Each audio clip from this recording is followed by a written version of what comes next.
احتشام صاحب، ایک تو یہ آج جو مولانا صاحب کی باتوں سے ایک تو ہم ان کی ڈیمانڈز پہ تو بات کر ہی رہے ہیں، یہ جو پی ٹی آئی کے ساتھ الائنس بنتا ہو آپ کو اب دکھائی دے رہا ہے جیسے انہوں نے تھوڑی سی پازیٹیو سگنلز دیے ہیں. دوسرا یہ کتنا پائیدار ہوگا اگر یہ الائنس بنتا ہے. دوسرا پی ٹی آئی کو ٹرسٹ کرنا چاہیے کیونکہ مولانا صاحب نے ریزرو سیٹس جو پی ٹی آئی کلیم کرتی ہے کہ ان کی تھیں اس میں سے اپنا حصہ تو لے لیا تھا. امنا حماد نے ظاہر شاہ نے بڑی اچھی باتیں کی ہیں، لیکن جو منظر کشی نقشہ کشی لغاری صاحب نے کی ہے نا، واہ واہ کہنے کو دل چاہ رہا ہے.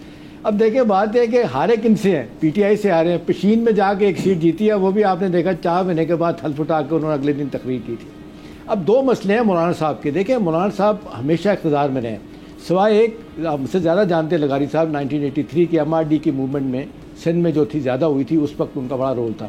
باقی ابھی بتایا لغاری صاحب نے مشرف صاحب کی ایم اے بنی، کس طرح ان کو عیش کرنا پڑی، مزے کیے انہوں نے کے پی میں. اس کے بعد آپ دیکھ لیں 13-14 سال وہ کشمیر کمیٹی کے سربراہ رہے، فیڈرل منسٹر کا عہدہ ان کے پاس، اسلام آباد میں شاندار گھر ملا ہوا یہاں پہ، اور دنیا جہاں کی جس کو کہتے ہیں دورے تھے. اب مسئلہ جو ہے نا، مسئلہ ہے کہ اس وقت وہ سیاسی طور پر ریلیونٹ نہیں ہے ہم نا. اب جو ان کو لگ رہا تھا کہ جی ہر دور میں میری بات سنی جائے گی، مانی جائے گی، آج وہی زرداری صاحب اور جو نواز شریف صاحب ان کے بڑے قریب تھے، ان کی بات سنتے تھے، شاید ان کے ساتھ بات نہیں بن رہی.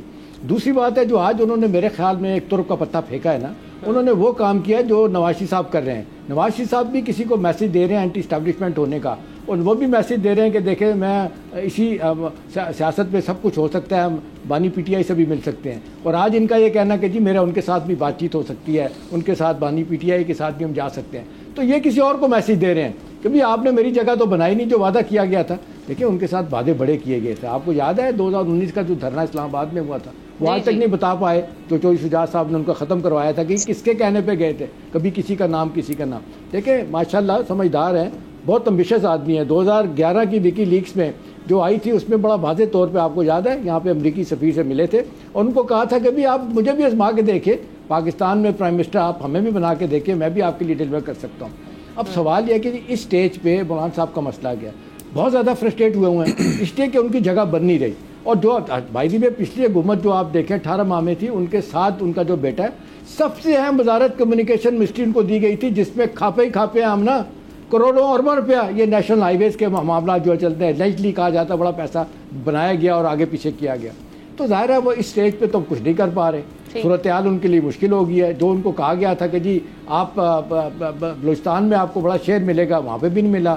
کے پی میں بھی معاملہ سوائے اس کے کہ ان کے جو کہنا چاہیے سمدھی وہ گورنر اس وقت تھے اور اب ختم ہو گئے، ان کی جگہ کنڈی صاحب آ گئے ہیں کے پی میں. تو میرا خیال ہے اب صورتحال ان کی ہے ساری، اس کو وہ کہتے ہیں نا ہم نا پوسچرنگ، سگنلنگ، میسیجنگ، وہ اسٹیبلشمنٹ کے لیے کر رہے ہیں کہ بھئی آپ کدھر ہیں، ہم تو ہمیشہ آپ کے ساتھ رہے ہیں، میں کیوں باہر ہوں.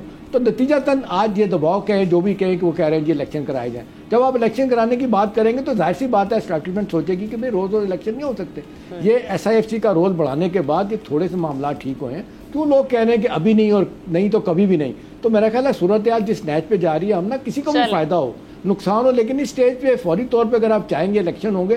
کچھ لوگ تو کہہ رہے ہیں کہ جی 2 سال سے زیادہ نہیں چلے گا، لیکن اس سے پہلے اگر اس طرف جاتے ہیں تو میرا خیال ہے ملک کے لیے بھی ٹھیک نہیں، سیاسی جماعتوں کے لیے بھی ٹھیک نہیں. کہیں نہ کہیں کنورجنس آف انٹرسٹ ہونا چاہیے. سیاسی لوگ تو کم از کم بیٹھے نا. ابھی پھر آپ کہیں گے بانی پی ٹی آئی کا کیا مسئلہ ہے، ان کی پارٹی کے لوگ کہتے ہیں آپ نے ایک بریک لے لیتے ہیں. سبسکرائب کریں اور بیل دبائیں تاکہ کوئی خبر رہ نہ جائے.